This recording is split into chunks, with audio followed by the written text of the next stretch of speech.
Magandang umaga po sa inyong lahat. Kapag ka po sumasapit ang buwan ng Nobyembre, pangkaraniwan, tayo po ay nalalapit sa panahon ng paalala sa wakas ng mundo at sa wakas ng buhay. Kung kaya ang mga pagninilay sa panahon ito ng Nobyembre, bago sumapit ang Kristong Hari, ay tungkol sa wakas ng panahon. Kung kaya dito po ay isang paalala sa atin na ang lahat ay may katapusan, lahat ng may buhay ay may hangganan, at ang katapusan ay sinasabi natin na hindi man tayo kumilos, darating at darating, ang lahat ng may buhay ay may kamatayan. Ngunit sa pagsapit ng kamatayan, maaari nating tingnan at pagnilayan ano yung uri ng kapahamakan na naranasin at harapin ng bawat tao. Sinasabi na ang wakas ng panahon ay may tanda ng kaguluhan. Kaya kung atin pong isa sa isip yung sinasabi sa Ebanghelyo, mamatibisipan natin na tayo'y huwag masangkot sa ganitong sitwasyon na sinasabing magkakaroon ng napakalaking kapigatian. Magdidilim ang araw, hindi magliliwanag ang buwan, malalaglag mula sa langit ang mga bituin, at mayayanig ang mga kapangyarihan sa kalawakan. Kaya kung atin pong iisipin ang mga ganitong pangyayari, sabihin natin sana tayo'y maligtas.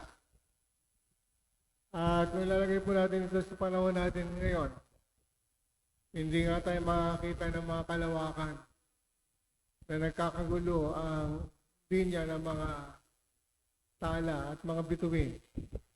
Wala tayong makakitang nalalaglag na mga elemento ng kalawakan.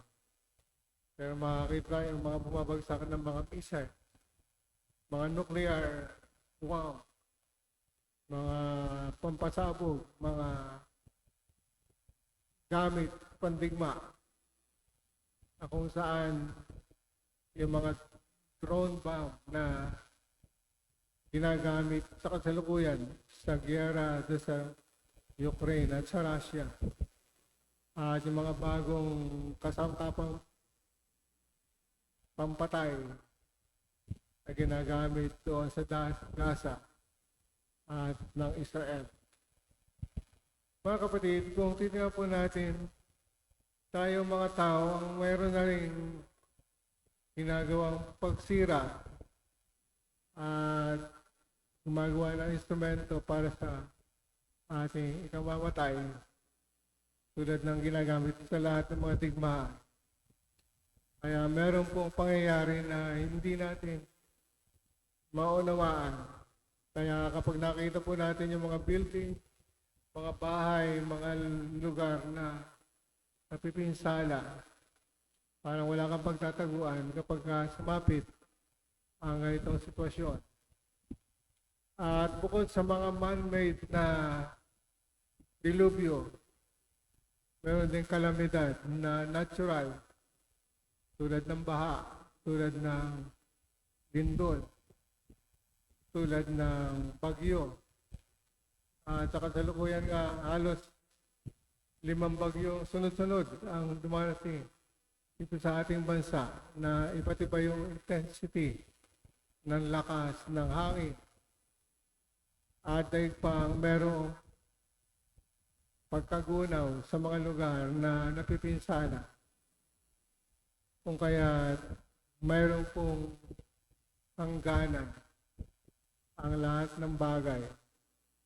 At ito'y maaaring gawin sa pamagitan ng mga digmaan na gawa ng tao o dili kaya ng kalamidad na gawa ng ating kalikasan.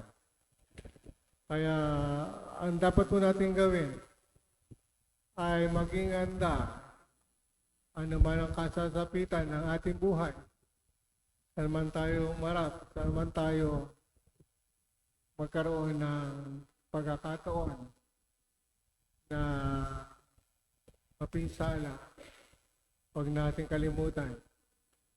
Yung buhay natin ay isasauli natin sa may likha. Yung buhay natin at yung kaluluwa natin ay babalik natin sa nagpairam sa atin, ang pong may kapal. Ang Diyos na nagbigay sa atin ng buhay, ang siya lamang may kapangyarihan bumawi nito. At anumang anyo ng kamatayan ng ating harapin, dapat manatiling malinis ang ating kaluluwa na isasauli natin sa Diyos.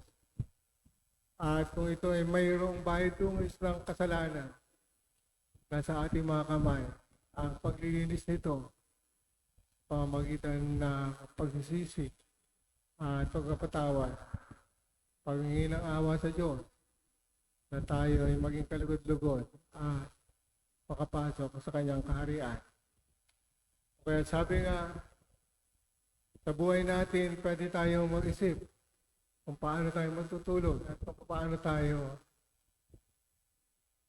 magiging matiwasay sa ating pagpapahinga araw-araw. Pero yung pag-gising wala sa ating mga kamay, at ito ay nasa Panginoon Diyos lamang. Kung tayo ay magigising o tayo mabubuhay pa, ito ay wala sa ating mga kamay, kundi nasa kamay ng Diyos.